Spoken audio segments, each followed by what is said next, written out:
श्री कृष्ण कहते हैं, सुख दुख तो अतिथि की तरह है, बारी बारी से आएंगे चले जाएंगे। यदि वो नहीं आएंगे तो हम अनुभव कहाँ से लाएंगे।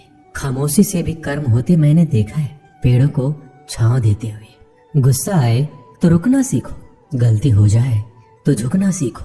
रिश्ते कभी अपने आप नहीं टूटते, अहंकार, अज्ञान और रवैया उन्हें तोड़ देते हैं। ज्ञान के बाद यदि अहंकार का जन्म होता है तो अज्ञान जहर है, किंतु ज्ञान के बाद यदि नर्मता का जन्म होता है तो वही ज्ञान अमृत है। मन की शांति से बढ़कर इस दुनिया में कोई और दौलत नहीं है। इंसान की पहचान करनी है तो सूरत से नहीं, चरित्र से कीजिए, क्योंकि सोना अक्सर लोहे की तिजोरी में ही रखा जाता है। इंसान कहता है, भगवान मेरी दुआ उसी वक्त क्यों नहीं सुनता। भगवान ने मुस्कुराकर कहा, मैं तेरे गुनाहों की सजा भी तो उसी वक्त नहीं देता। दुनिया की हर चीज ठोकर लगने से टूट जाती है, एक कामयाबी ही है जो ठोकर खाकर ही मिलती है। इंसान इस एक कारण से अकेला हो जाता है क्योंकि वह अपनों को छोड़ने की सलाह गैरों से लेता है। मेरे दोस्त मुझसे कहते हैं, तुम बहुत भोले हो इसलिए लोग तुम्हें लूट कर चले जाते हैं। लेकिन मैं उनसे हंसते हुए कहता हूँ, मुझे लूटने वाले के तो सिर्फ 2 हाथ हैं, लेकिन मुझे देने वाले के 1000 हाथ हैं। कुछ नहीं मिलता दुनिया में मेहनत के बगैर। मेरा अपना साया भी मुझे धूप में आने के बाद मिलता है। जिंदगी की किताब में धैर्य का कवर होना जरूरी है, क्योंकि वही हर पन्ने को बांध कर रखता है। 2 लोगों से हमेशा होशियार रहो, एक जो तुम में वो कमी बताए जो तुम्हारे अंदर नहीं है, और दूसरे वो जो तुम में वो गुण बताते हैं जो तुम में नहीं है। अच्छी सूरत से ज्यादा मायने अच्छा स्वभाव रखता है, क्योंकि सूरत तो उम्र के अनुसार बदल जाएगी, पर अच्छा स्वभाव आपका जिंदगी भर साथ देगा। बारिश में नहाना आसान तो है, लेकिन रोज नहाने के लिए हम बारिश के सहारे नहीं रह सकते। इस प्रकार भाग्य से कभी कभी चीजें आसानी से मिल जाती है, किंतु हम हमेशा भाग्य के भरोसे नहीं जी सकते। सच्चा और अच्छा दोस्त एक फूल की तरह होता है, जिसे हम तोड़ भी नहीं सकते और छोड़ भी नहीं सकते। अगर तोड़ दिया तो मुरझा जाएगा, और अगर छोड़ दिया तो कोई और ले जाएगा। दिल के सच्चे लोग भले ही जीवन में अकेले रह जाते, लेकिन ऐसे लोगों का साथ भगवान जरूर देते हैं। श्री कृष्ण कहते हैं, गुरु और सड़क दोनों एक समान होते हैं। खुद वहीं रहते हैं पर दूसरों को मंजिल तक पहुंचा देते हैं। अपनों से बस उतना ही रूठो कि आपकी बात और सामने वाले की इज्जत बरकरार रहे। चेहरे की सुंदरता आंखों में उतरती है और स्वभाव की सुंदरता दिल में। हम अच्छे थे, अच्छे हैं और अच्छे ही रहेंगे। फिक्र वो करे जो बोलते कुछ है, करते कुछ है, दिखते कुछ है और होते कुछ और है। अच्छा वक्त सिर्फ उसी का साथ देता है जो कभी किसी का बुरा नहीं सोचते। किसी को इतना भी हक मत दो कि वो फैसला करे कि कब हंसना आपको है और कब आपको रोना है। अपने वो नहीं होते जो तस्वीर में साथ खड़े होते हैं, अपने तो वो होते हैं जो तकलीफ में साथ खड़े होते हैं। चेहरा चाहे कितना भी सुंदर हो, अगर जुबान कड़वी हो तो लोग मुंह फेर ही लेते हैं, क्योंकि जुबान की सुंदरता चेहरे की सुंदरता से कहीं ज्यादा बढ़कर है। हर सूर्यास्त हमारे जीवन में एक दिन कम कर देता है, लेकिन हर सूर्योदय हमें आशा भरकर एक नया दिन दे जाता है। इसलिए सदैव बेहतर की उम्मीद करें। यदि कोई आपसे दूरी बनाना चाहता है तो ऐसा करने दीजिए, नहीं तो आप उससे जितना नजदीक होने की कोशिश करेंगे वो उतना ही दूर जाता जाएगा। माता पिता पर उतना ही विश्वास रखो जितनी दवाइयों पर रखते हो। थोड़े बेशक कड़वे हैं पर आपके फायदे के लिए। आशा और विश्वास कभी गलत नहीं होते, ये हम पर निर्भर करता है कि हमने आशा किससे और विश्वास किस पर किया है। निकले हम दुनिया के भीड़ में तो पता चला कि हर वह शख्स अकेला है जो दूसरों पर भरोसा करता है। परेशान ना हुआ करो सबकी बातों से। कुछ लोग पैदा ही बकवास करने के लिए होते हैं। सपने देखने वाले सो जाते हैं और सपनों को जीने की ख्वाहिश रखने वालों को आंख बंद करके भी नींद नहीं आती। लोगों को खोने से मत डरो, डरो इस बात से कि कहीं लोगों का दिल रखते तुम खुद को ही ना खो दो। श्री कृष्ण कहते हैं, भक्ति और भरोसा इतना रखना कि संकट हम पर आए और चिंता भगवान करे। अपनी गलती को तुरंत स्वीकार कर लेना और दूसरों की गलतियों को नजरअंदाज कर देना, यही सकारात्मक सोच की दिशा में पहला कदम है। शस्त्र केवल शरीर को घायल कर सकते हैं, किंतु शब्द आत्मा को भी घायल कर देते हैं। कोशिश करें अच्छा बोले, अच्छा सुने और अच्छा व्यवहार करें। अच्छी नसीहतों का असर आजकल इसलिए नहीं होता क्योंकि लिखने वाले और पढ़ने वाले दोनों ही यह समझते हैं कि ये तो दूसरे के लिए है। मुझे पागलों से दोस्ती करना पसंद है, क्योंकि मुसीबतों में कोई समझदार काम नहीं आता। मिट्टी के घरों में लोग खड़े होते हैं, औकात में भले ही छोटे मगर इंसानियत में बड़े होते हैं। जरूरी नहीं कि जिनमें सांस नहीं वो मुर्दा है, जिनमें इंसानियत नहीं वो कौन सा जिंदा है। जिंदगी गुजारने के दो तरीके हैं, जो पसंद है उसे हासिल कर लो, या फिर जो हासिल है उसे पसंद कर लो। दो लोगों को जिंदगी में कभी नहीं भूलना चाहिए, एक जिसने तकलीफ दी हो और दूसरे वो जिन्होंने तकलीफ में साथ दिया। रंग में भी इतने रंग कहाँ जितने रंग बदलते हैं आजकल के इंसान।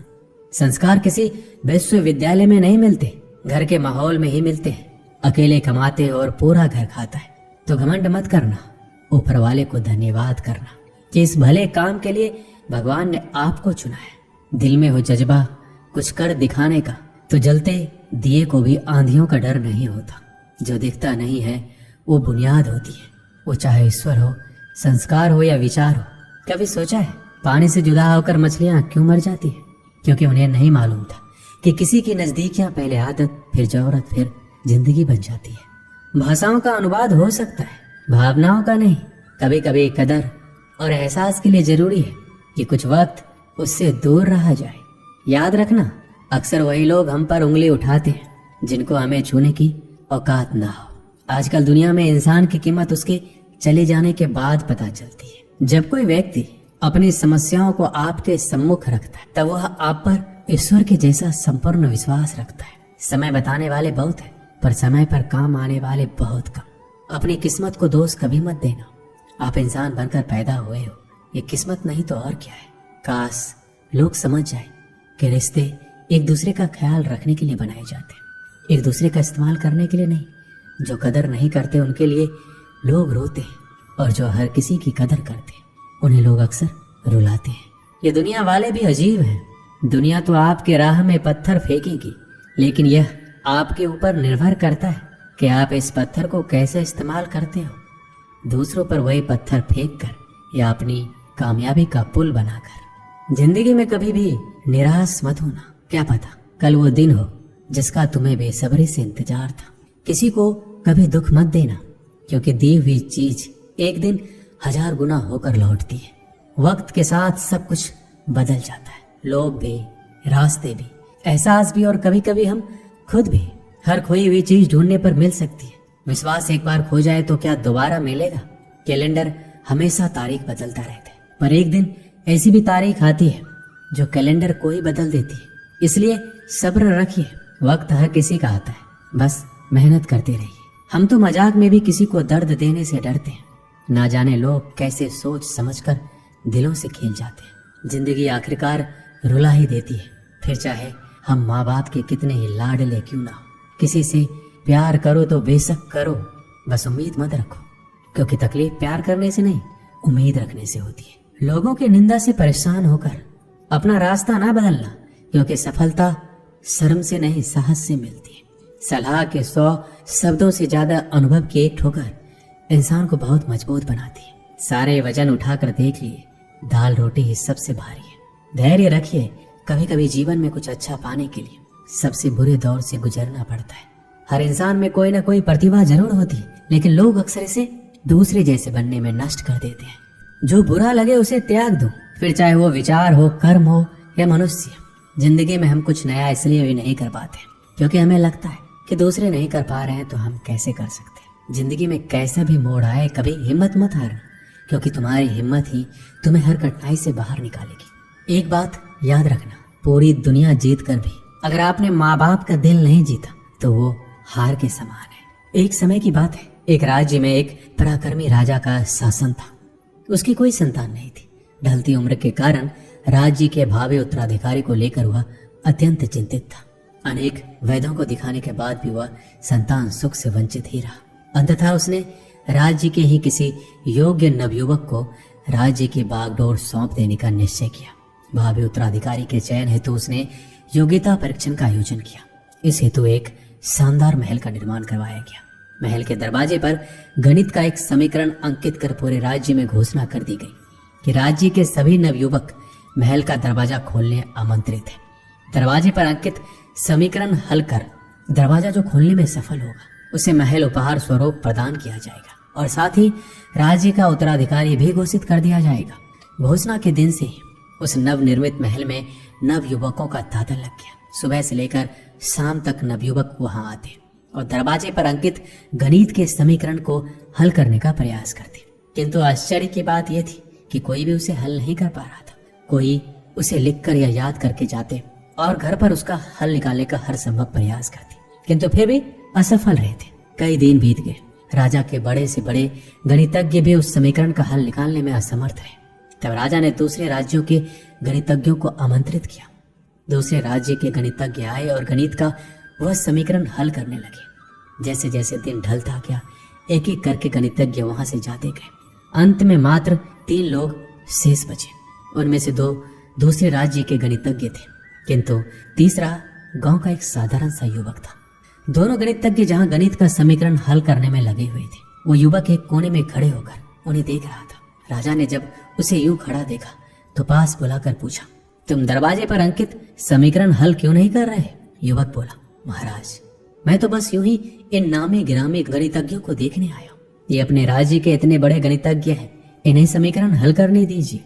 यदि इन्होंने हल निकाल लिया तो राज्य के उत्तराधिकारी बन जाएंगे। इससे बड़ी खुशी की बात और क्या होगी। यदि ये समीकरण हल नहीं कर पाए तब मैं कोशिश करके देखूंगा। इतना कहकर युवक एक कोने में बैठकर गणितज्ञों को देखने लगा। पूरा दिन निकल गया और शाम घिर आई, किंतु दोनों गणितज्ञ समीकरण हल नहीं कर पाए। उनके मस्तिष्क में पूरे दिन मात्र एक ही प्रश्न घूम रहा था कि आखिर इस समीकरण में ऐसा भी क्या है, कैसे ये हल होगा, कैसे महल का ये दरवाजा खुलेगा।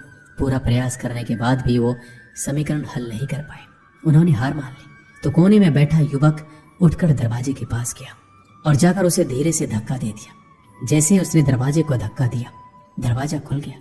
दरवाजा खुलते ही लोग उससे पूछने लगे कि तुमने ऐसा क्या किया कि महल का दरवाजा खुल गया? युवक बोला, जब मैं बैठकर सबको गणित का समीकरण हल करते देख रहा था तो मेरे दिमाग में विचार आया कि हो सकता है कि दरवाजा खोलने का कोई समीकरण ही ना हो। इसलिए मैं गया और सबसे पहले जाकर दरवाजे को धक्का दे दिया। दरवाजा खुल गया। दरवाजा खुलने का कोई समीकरण था ही नहीं। उसका उत्तर वहां उपस्थित राजा ने भी सुना और बहुत प्रसन्न हुआ। उस युवक को वह महल भी दे दिया गया और राज्य का भावी उत्तराधिकारी भी घोषित किया। इस कहानी से हमें क्या सीख मिलती है? जिंदगी में हम कई बार ऐसी परिस्थिति में फंस जाते हैं जब हमें लगता है हमारे सामने पहाड़ जैसी समस्या है, जबकि वास्तव में कोई समस्या होती ही नहीं, या होती भी है तो छोटी सी, लेकिन हम उसे बहुत बड़ा बनाकर उसमें उलझे रहते हैं। बाद में उस समस्या का समाधान अपने आप ही निकल जाता है, या फिर थोड़े से प्रयास के बाद तब हमें एहसास होता है इतनी सी समस्या के लिए हमने कितना समय बर्बाद कर दिया। समस्या आने पर विचलित ना हो, शांति से सोचिए और फिर समाधान करने का प्रयास कीजिए। दोस्तों, इस वीडियो में बस इतना ही। मिलते हैं अगली वीडियो में। अपना ख्याल रखिएगा। जय श्री कृष्णा।